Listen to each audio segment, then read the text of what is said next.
शिक्षा का क्रम चल रहा है और सबसे पहले हम आपको तस्वीर दिखा देते हैं, फिर उसके बाद तस्वीर के पीछे का हम मतलब समझेंगे। आप देखिए जो संत हैं जिनको नागा दीक्षा मिल रही है उनका इस वक्त फलाहार चल रहा है। 12 घंटे से ज़्यादा की जो प्रक्रिया है वो हो गई है और अब इनका फलाहार का क्रम चल रहा है। लेकिन आप देखिए जो उनके कंधे पर पलाश की छड़ी है उस पर सफ़ेद कपड़ा बंधा हुआ है। इसके अलावा उनके सामने कलश रखे हुए हैं जिसमें गंगा जल भरा हुआ है और ये फलाहार का क्रम चल रहा है। इसके बाद की जो प्रक्रिया होती है कि रात को 11 बजे से 3 बजे के बीच विजयाहवन होता है और उसके बाद फिर आगे की जो प्रक्रियाएं हैं वो बढ़ती हैं। तो ये जो दीक्षा के पहले का फलाहार है वो चल रहा है, लेकिन ये जो पूरी प्रक्रिया चल रही है इसको एक बार हम समझ लेते हैं और ये जान लेते हैं कि आखिर इसका महत्व क्या है। ये जो कलश रखे हुए हैं इसमें क्या है, इसके अलावा जो पलाश की छड़ियाँ हैं उसका मतलब क्या है।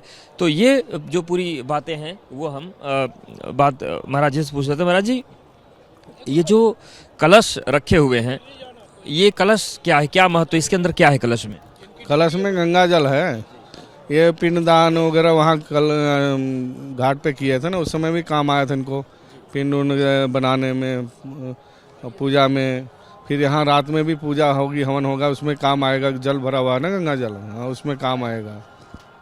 और ये जो पलाश की छड़ी इन्होंने रखी है, पलाश जैसे पिंडदान वगैरह करते हैं ना, उसमें पलाश के पत्ते उत्ते यूज होते हैं। तो पिंडदान के उसमें जो है ये पलाश शुभ माना जाता है। तो यानी कि इनका जो मुंडन संस्कार हुआ है, जो पिंडदान वगैरह हुआ है, दोपहर में हुआ होगा? हो गया 3 बजे से हाँ 2 बजे यहाँ से गए थे, 2 बजे से चल रहा था, 5 बजे तक चला इनका, 2-3-4 घंटे, 3 घंटे। और विजयावन के बाद एक बार फिर गंगा स्नान करेंगे, उसके बाद फिर आगे अखाड़े में भिक्षा होगी। हाँ, और वो सुबह उजाला होने के बाद तब तक बैठे रहेंगे ये, मतलब किसी टेंट में नहीं जाएंगे, किसी घर में नहीं जाएंगे, कमरे में नहीं जाएंगे, बाहर बैठे रहेंगे धुने पे।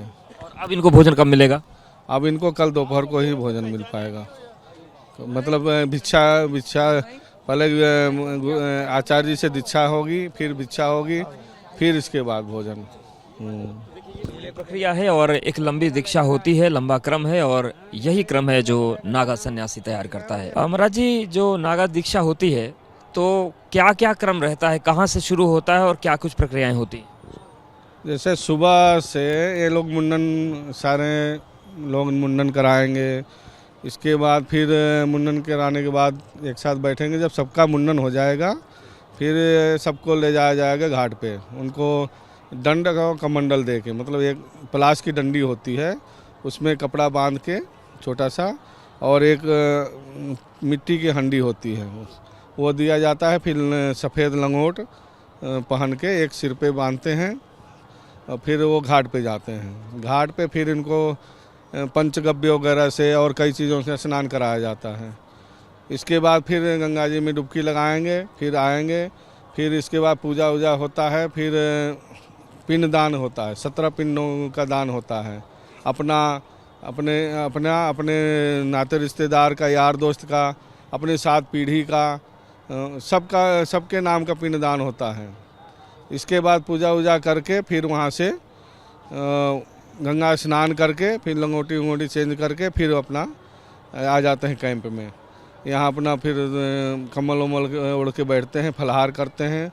फिर रात को 11 बजे हवन होता है।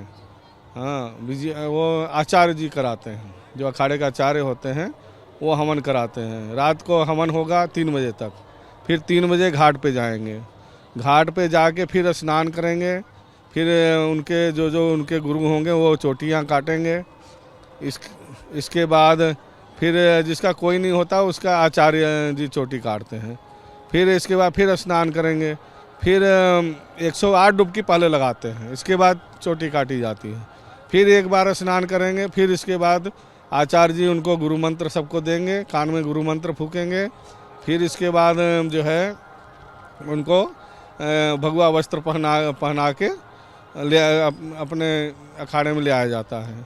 फिर अपने टेंटों में वो कहीं नहीं, बाहर ही बैठते हैं धुने पे। इसके बाद 7 बजे करीब उजाला हो जाता है तो आचार्य जी के पास सब जाएंगे। आचार्य जी दीक्षा देंगे, जीवन में क्या करना है, क्या नहीं करना है, क्या अच्छा है, क्या बुरा, उनको शिक्षा देंगे। सन्यास जीवन में कैसे रहना है, सब शिक्षा देंगे। इसके बाद सब जगह वो भिक्षा करेंगे। सब अखाड़े के अंदर ही भिक्षा करेंगे। आचार्य जी से भी भिक्षा करेंगे, सब जगह भिक्षा करेंगे। इसके बाद जो है आचार्य जी के वो आगे वो झोली रख देंगे, उसमें से कुछ दक्षिणा रूप में आचार्य जी ले लेंगे। फिर वो अपने अपने मणियों के जो उनके गुरु होंगे और अपने गुरुओं के आगे वो झोली रख देंगे। फिर वो उसमें से वो भी गुरु थोड़ा सा उसमें से निकाल लेंगे, बाकी उन्हीं को सौंप देंगे झोली। ये होती है प्रक्रिया।